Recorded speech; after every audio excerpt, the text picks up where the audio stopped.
Puji Tuhan. Shalom. Shalom.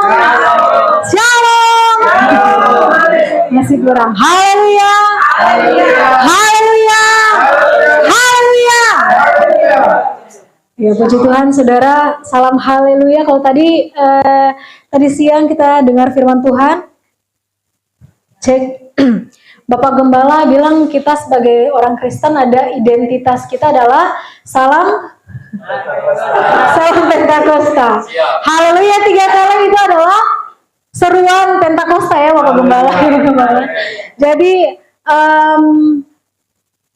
saya kalau diundang worship leader di mana-mana, entah itu di kantor, di tempat pelayanan komunitas, ministry, saya selalu bawa identitas saya sebagai pelayan Tuhan di gereja Pentakosta. Ya, jadi saya terkenal juga dengan dia kalau haleluyanya harus 3 kali ya. Jadi saudara, seruan atau salam Pentakosta adalah identitas kita sebagai anak-anak Tuhan. Amin. Bukti nyata bahwa ketika kita menyerukan haleluya, haleluya, haleluya, kita sedang memuji Tuhan. Amin. Itu adalah pujian kita buat Tuhan. Puji Tuhan. Sebelum masuk jauh lebih dalam, saya dikasih berapa menit? 30 menit kurang lebih ya. Kalau lewat jangan ini ya, pokoknya kodein aja.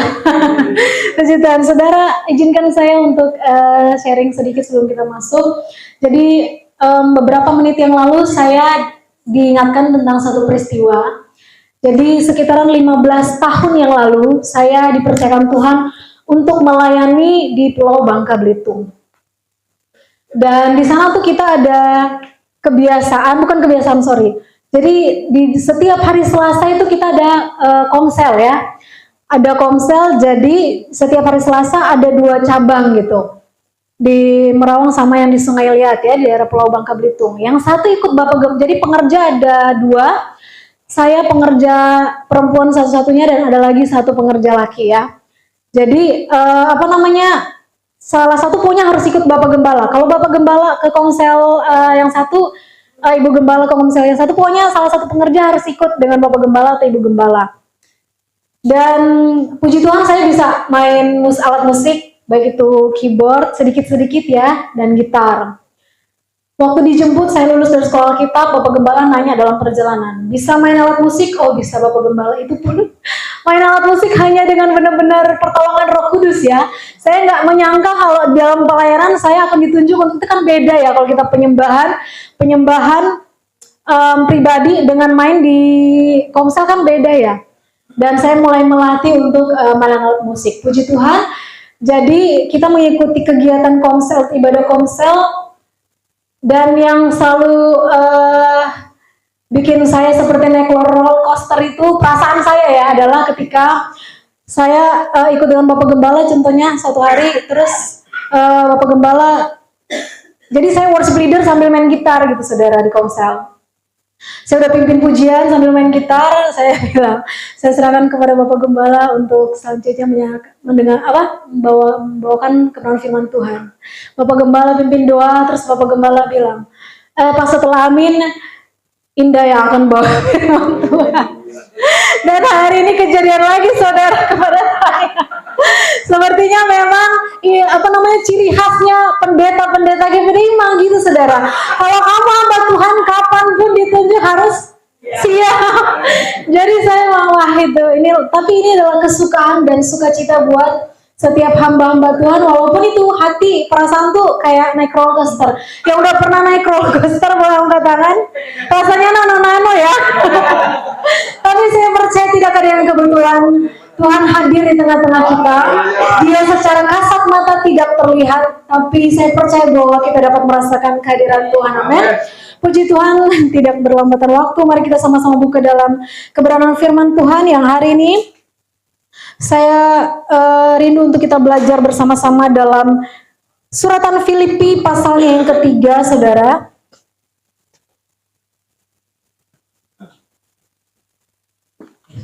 Filipi pasal yang ketiga, yang sudah dapat boleh katakan amin. Filipi pasal yang ketiga, kita akan baca dari ayatnya yang ke-7 7. Ayatnya yang ke-7 hingga ayatnya yang ke-10. Sekali lagi yang sudah dapat boleh katakan amin. Kita baca bersama-sama dalam hitungan yang ketiga. Filipi pasal 3 ayatnya yang ke-7. 1, 2, 3. Tetapi apa yang dahulu merupakan keuntungan bagiku, sekarang kuanggap rugi karena Kristus. Malahan segala sesuatu kuanggap rugi karena pengenalan akan Kristus Tuhanku, Yesus Tuhanku, lebih mulia daripada semuanya.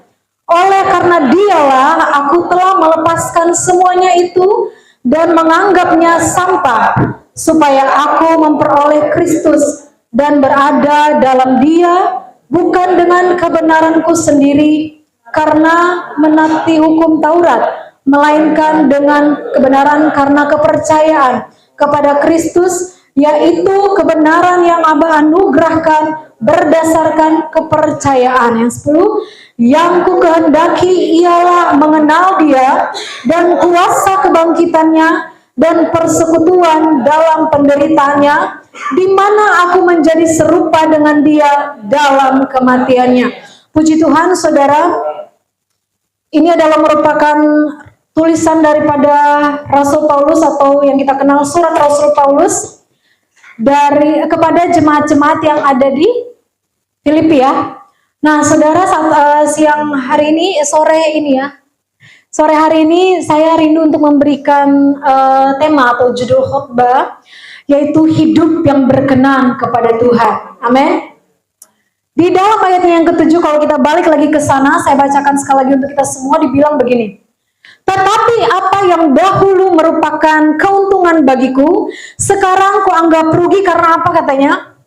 Karena Kristus. Kenapa Rasul Paulus dengan lantang dalam suratnya dia berani mengatakan hal yang demikian? Karena Rasul Paulus tahu dengan jelas bahwa kehidupannya yang dahulu, meskipun itu seolah-olah mungkin sebagai bisa menjadi sesuatu yang menguntungkan gitu ya, kayak ada sesuatu yang membanggakan dalam hidupnya. Tahu nggak saudara, sekarang kalau kita melihat dengan percaya diri ya di media sosial, contohnya orang-orang tuh kalau datang, kayak beberapa waktu yang lalu kan ada kasus di mana orang beribadah di satu villa, tahu ya, terus orang-orang sekitar merasa sangat terganggu gitu, sangat mereka mungkin merasa iman mereka goyah gitu ya, dengan adanya ibadah mereka mungkin takut akan ada impartasi mungkin, sehingga mereka mungkin akan menjadi percaya. Tidak seperti demikian sebenarnya. Cuman kadang-kadang tuh saya pribadi suka kalau melihat sosial media sekarang, terkhususnya untuk orang-orang seberang yang kok mereka tuh kayak seolah-olah ada kebanggaan tersendiri gitu ya.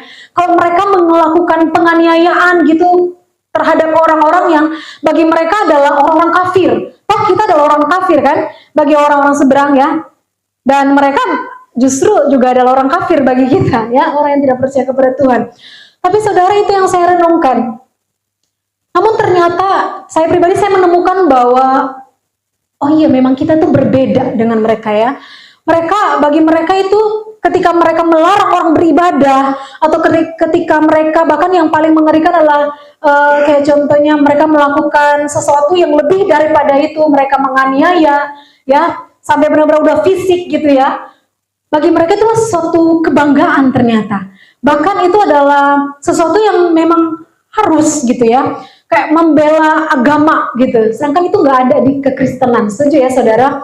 Nah, yang perlu kita perhatikan adalah bahwa kenapa Rasul Paulus di dalam ayat yang ke-7 dia bilang bahwa semuanya dia anggap rugi katanya, karena yang paling penting itu adalah dikatakan ayat 7, tetapi apa yang dahulu merupakan keuntungan bagiku, sekarang kau anggap rugi, karena bagi dia sesuatu yang paling menguntungkan dalam hidupnya adalah ketika dia menjadi seorang yang percaya kepada Kristus. Saya pengen bertanya saat ini, adakah di antara saudara-saudara yang bangga percaya kepada Kristus? Amin. Kita harus bangga kita percaya kepada Kristus. Saudara, saya tuh suka merenungkan tentang, bukan merenungkan tapi kayak saya kayak apa ya, suka mempersiapkan diri tentang hari yang akan datang. Ya, serius, karena kita tidak pernah tahu kedatangan Tuhan itu pada kapan gitu ya nggak sih? Tetapi firman Tuhan bilang bahwa bersiap-siaplah, berjaga-jagalah, karena kedatangan Tuhan pada kali yang kedua itu seperti apa, saudara? Seperti pencuri pada waktu malam, kita nggak pernah tahu.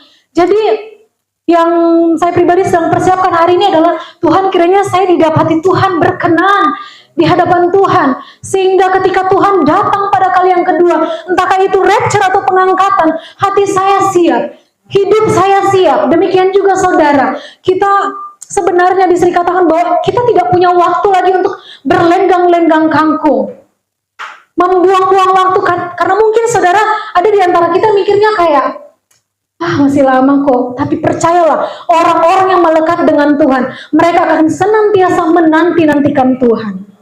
Amin, saudara. Makanya Rasul Paulus bilang, tetapi apa yang dahulu merupakan keuntungan, sekarang dianggap apa?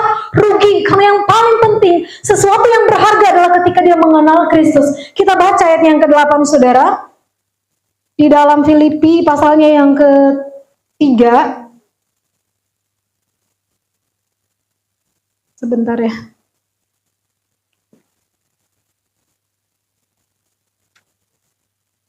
Filipi pasalnya yang ke-3 ayat yang ke-6. Demikian firman Tuhan, malahan segala sesuatu kuanggap rugi. Sekali lagi dia berkata, Rasul Paulus menekankan bahwa segala yang telah lewat itu adalah merupakan segala apa katanya? Kerugian buat dia. Ini kedua kali ya. Malahan segala sesuatu kuanggap rugi karena pengenalan akan Kristus Yesus Tuhanku lebih mulia daripada semuanya. Oleh karena dialah aku telah melepaskan semuanya itu dan menganggapnya sampah, supaya aku memperoleh Kristus dan berada dalam dia, bukan dengan kebenaranku sendiri karena mentaati hukum Taurat, melainkan dengan kebenaran karena apa katanya? Kepercayaan kepada Kristus, yaitu kebenaran yang anugerahkan kepada berdasarkan kepercayaan. Jadi ini yang merupakan kebanggaan dari Rasul Paulus. Saudara, seberapa yang kenal tentang peristiwa atau perjalanan Rasul Paulus, boleh angkat tangan? Tahu ya tentang Rasul Paulus? Sebelum dia menjadi seorang rasul, dia adalah seorang penganiaya jemaat. Dan yang bernama apa? Saulus. Ketika dia berjumpa dengan Tuhan, dia diubahkan Tuhan namanya ya, menjadi Paulus. Ketika dia menyerahkan hidupnya untuk menjadi rasul, menjadi orang yang percaya kepada Tuhan, apakah dia memberikan hidupnya hanya sekedar menjadi orang percaya saja dan berhenti di sana? Tidak, saudara. Kita tahu bahwa Rasul Paulus memberikan hidupnya seutuhnya, sepenuhnya, tanpa tanpa ada harapan yang lain yang diberikan kepada Tuhan selain dia berharap ada mahkota, ya, mahkota kehidupan yang kelak pada akhirnya dia akan terima dengan dia melayani Tuhan. Karena saudara, satu hal yang harus kita ketahui dan mungkin menjadi pengingat buat kita, Rasul Paulus ketika dia memberikan hidupnya untuk melayani Tuhan, dia seperti itu tadi. Saya mengingat tentang satu kutipan yang satu kalimat yang diberikan Bapak Gembala, melayani Tuhan bukan untuk mencari keuntungan, tetapi mencari rugi. Baik itu rugi secara materi, harus siap ya, maupun rugi secara apalagi? Tenaga, waktu ya, dan lain-lain, saudara. Jadi itu artinya ketika kita memberi hidup kita melayani Tuhan, harus ada yang namanya korban yang kita berikan kepada Tuhan. Setuju? Kita harus memberi hidup kita sebagai korban yang berkenan kepada Tuhan. Makanya firman Tuhan bilang begini, serahkanlah seluruh hidupmu kepada Tuhan. Ada ayat yang bilang, maka ia yang akan meluruskan jalanmu. Saudara, dalam melayani Tuhan, kalau kita hitung-hitungan, percayalah kita nggak bakalan terima penuh dari Tuhan. Kita tetap akan terima segala yang baik dari Tuhan. Tapi ada keistimewaannya bagi anak-anak Tuhan yang berkomitmen, yang mengikut Tuhan dengan sepenuh hati. Kadang-kadang saya tuh suka gini ya, kayak beberapa waktu yang lalu ada rekan saya temen ya, terus dia nanya gini, Kak, kok kenapa ya kita tuh yang kayak sama Tuhan tuh udah jor-joran, kayak udah berdoa untuk untuk apa namanya masalah yang nggak habis-habis ini. Kadang-kadang tuh masalah belum selesai, udah datang lagi nyusul yang lain, belum lagi selesai yang lain, udah nyusul lagi yang lain. Tapi kok kalau melihat orang-orang yang di luar sana yang nggak percaya Tuhan, kok kayak hidup mereka tuh enak-enak aja gitu. Saya senyum dengar dia, dengerin dia ya. Kak, itu kenapa tuh? Terus saya bilang begini, tahu nggak? Orang-orang yang terlihat mereka sedang baik-baik saja, terkadang kita bisa merasa bahwa kok Tuhan nggak adil ya? Ya nggak sih saudara? Kita tuh udah melayani Tuhan, datang pagi, ikut judo dari jauh gitu ya. Tapi kok masalah saya belum selesai gitu ya. Mungkin datang sama Bapak Gembala atau Ibu Gembala dengan segala pergumulan. Dan pada akhirnya kita mulai membanding-bandingkan dengan teman kantor, teman kampus, teman sekolah mungkin, atau tetangga. Kok rumput tetangga lebih hijau gitu ya kesannya gitu ya. Kok mereka tuh nggak ngapa-ngapain, nggak banyak waktu yang mereka kasih buat Tuhan, tapi kok mereka kayaknya nggak ada masalah gitu. Secara keuangan, secara apa lagi, pokoknya banyak hal mereka terlihat tidak kekurangan. Saya bilang gini, satu hal yang harus kita tahu bahwa orang yang mereka terlihat sedang dalam zona nyaman gitu ya, mereka yang terlihatnya hidupnya kayak tenang, nyaman, dan apa aja yang mereka pengen tanpa minta sama Tuhan tuh ada. Sebenarnya mereka sedang ada dalam zona yang berbahaya.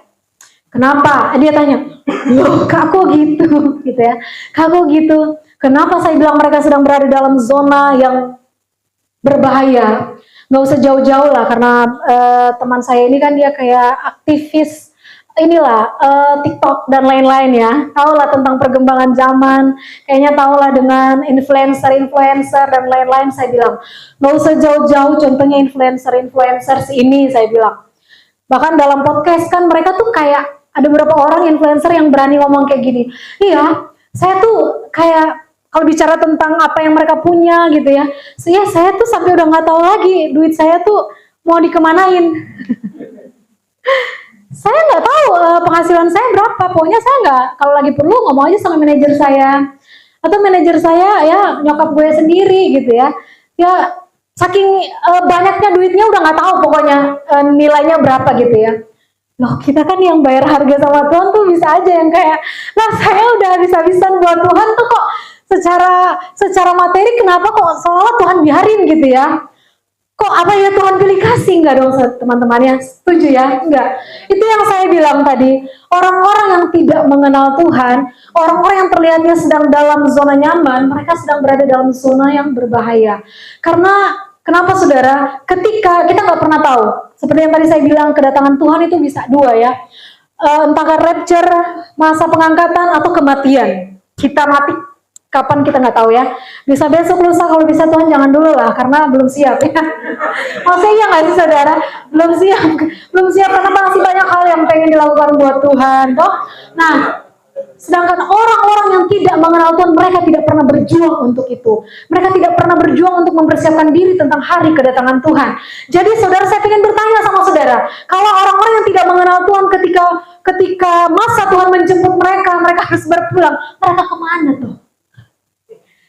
Cuma ada dua tempat, surga dan neraka. Meski sebelum ke surga sepenuhnya, sebelum ke neraka sepenuhnya tuh ada tempat transit kan.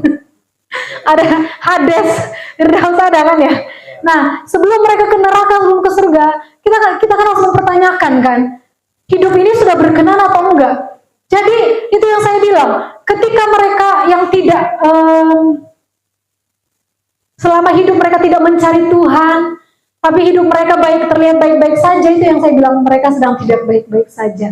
Karena kapan kita nggak pernah tahu, kayak di sosial media ada yang apa namanya tiba-tiba kecelakaan, ditabrak, iya nggak sih saudara ya, ditabrak, berpulang dengan entah atau lagi tidur dibunuh. Kita nggak pernah tahu. Pas tutup mata yang pastinya nggak ada di surga, nggak ada. Nah kita yang masih hidup, hendaklah kita mempersiapkan diri kita sebaik-baiknya. Makanya firman Tuhan di dalam ayat yang ke berapa tadi? 8 ya. Coba kita buka lagi dalam Filipi pasal 3, Saudara. Filipi pasal yang ketiga, kita lanjut. Ayat yang ke-9, dan berada dalam Dia bukan dengan kebenaranku sendiri karena mentaati hukum Taurat, melainkan dengan kebenaran karena kepercayaan kepada Kristus. Ya, amin Saudara. Yaitu kepercayaan kepada Bapa, anugerah berdasarkan kepercayaan. Ayat 10 ini sangat menarik. Rasul Paulus dia bilang gini, yang ku kehendaki ialah mengenal Dia dan kuasa kebangkitannya dan persekutuan dalam penderitaannya, di mana aku menjadi serupa dengan Dia dalam kematiannya. Jadi saudara, yang harus kita ingat bahwa sebagai anak-anak Tuhan, sebagai orang-orang percaya, penderitaan itu nggak bisa dijauhkan, nggak bisa dipisahkan dari kehidupan kita. Setuju? Nggak bisa. Kita nggak pernah tahu di beberapa tahun yang akan datang, mungkin kita akan mengalami masa-masa yang sukar. Contohnya sebagai orang percaya kita akan sulit beribadah. Ya nggak sih? Sekarang kita masih bisa ada di gereja. Beberapa tahun yang lalu, 2020 menjadi masa yang kelam bagi setiap kita tanpa terkecuali. Beribadah harus online, tanpa harus bertatapan muka karena ada aturan pemerintah dan lain-lain. Itu kan tanpa kita sadari itu kita sedang dilatih. Sedang dilatih gimana, sehaus apa kita akan Tuhan. Coba sekarang kalau ditanya, ngaku nggak ibadah online, Bapak Gembala, Ibu Gembala lagi khotbah, live streaming, terus yang di rumah, iya sih, nonton YouTube dalam keadaan lagi duduk santai sambil makan, ya dari toilet mungkin, entah lagi tidur-tiduran panggung kaki gitu ya, nonton live streaming, gitu saudara. Pada akhirnya ada yang mulai malas-malasan ibadah, makanya ketika ibadah offline mulai kembali diadakan, mulailah kelihatan yang mulai malas-malas, kayak datang ke gereja, mulai terpaksa, gitu ya. Saudara, kita tidak pernah tahu kapan kita akan mengalami kesulitan untuk mencari Tuhan. Bahkan satu firman Tuhan, satu kebenaran, bukan satu firman Tuhan ya, satu kebenaran yang saya dengar saat saya masih SD, saya masih sekolah minggu, entah dari guru sekolah minggu atau dari rohani, pokoknya dari sama-sama orang percaya bilang begini, suatu hari firman Tuhan akan hilang, lenyap, dan itu memang firman Tuhan benar ya. Langit dan bumi akan berlalu, tetapi perkataan firman Tuhan tidak akan lenyap. Ada ya firman Tuhan bilang gitu. Terus saudara, ini saya menemukan satu kebenaran, ini baru bulan ini. Kenapa sampai ada kalimat-kalimat itu? Jadi dulu saya pernah mendengar ada yang bilang begini, saya lupa ya. Bilang gini, suatu hari kita akan mengalami kesulitan dalam kita mencari Tuhan. Contohnya Alkitab. Orang-orang di akhir zaman, orang-orang akan mencari, pada akhirnya akan memiliki kehausan akan kebenaran firman Tuhan. Saudara, satu hal yang harus kita tahu, di akhir zaman ya, di akhir zaman masa penganiayaan ada berapa tahun? 3,5 tahun. Sebelum masa penganiayaan kita akan mengalami dulu yang namanya rapture atau pengangkatan. Jadi pastikan saudara, kita semua tidak ada yang memasuki masa penganiayaan. Setuju? Karena ketika orang-orang tidak terangkat, ketika orang-orang ada memasuki masa 3,5 tahun masa penganiayaan, percayalah saudara, bahkan firman Tuhan bilang bahwa kita pengen mati aja nggak bisa. Ya, orang mau bunuh diri, mungkin mau ambil pisau, mau bunuh diri, nggak bisa. Karena firman Tuhan jelas mengatakan bahkan tanah sendiri pun nggak mau. Ya, pernah dengar ya tentang kebenaran ini? Bahkan tanah sendiri pun nggak mau membukakan mulutnya untuk orang-orang yang tertinggal ini. Jadi untuk mau mati saja kala-kala dukun. Ya, karena ada konon katanya orang kalau dia punya pegangan, bahkan udah tua, udah sakit sekarat, mati itu susah. Ya. Jadi di akhir zaman, orang pengen mati, pengen mengakhiri hidup tuh nggak bisa. Mau nggak mau harus melewati masa kesukaran 3,5 tahun. Bertahanlah untuk tetap menjadi percaya kepada Kristus. Namun pastikan bahwa kita semua tidak ada yang masuk di sana, saudara. Ya, karena itu bukanlah tempat yang kita impi-impikan tentunya. Nggak ada. Semua yang tertinggal akan menjadi melewati masa-masa penderitaan sebelum ke neraka.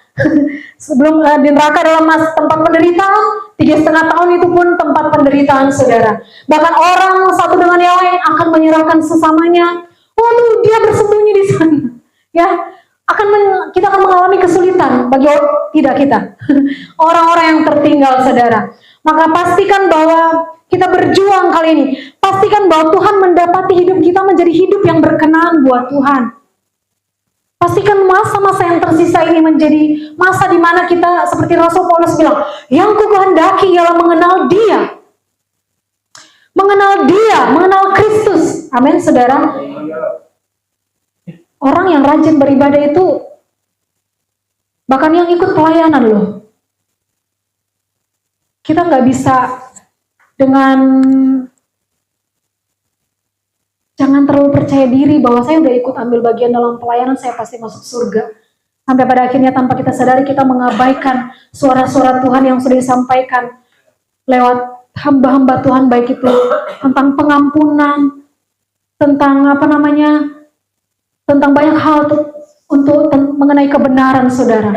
Ada banyak hal yang kita pikir tuh, nggak ada hubungannya dengan kekekalan, nggak ada. Jangan sampai keliru, saudara ya. Pelajari firman Tuhan, selidiki. Jadi kalau bisa, saya menghimbau, kita jadilah orang-orang yang merindukan Tuhan, mengenal Tuhan secara pribadi. Jadi bukan hanya sekedar dengar firman Tuhan di gereja, tapi bawalah hidupmu menjadi pribadi yang bertumbuh di rumah. Ya, ambil waktu yang terbaik untuk merenungkan firman Tuhan. Karena kalau kita hanya mengandalkan hari Minggu atau judo kita dengar firman Tuhan, saudara, kurang. Beri waktu buat Tuhan untuk merenungkan firman Tuhan. Karena suatu hari ketika kita pada akhirnya menemukan bahwa kita tidak ada di surga, percaya itulah penyesalan terbesar yang akan saudara punya. Yang akan saudara sesali seumur hidup. Ya.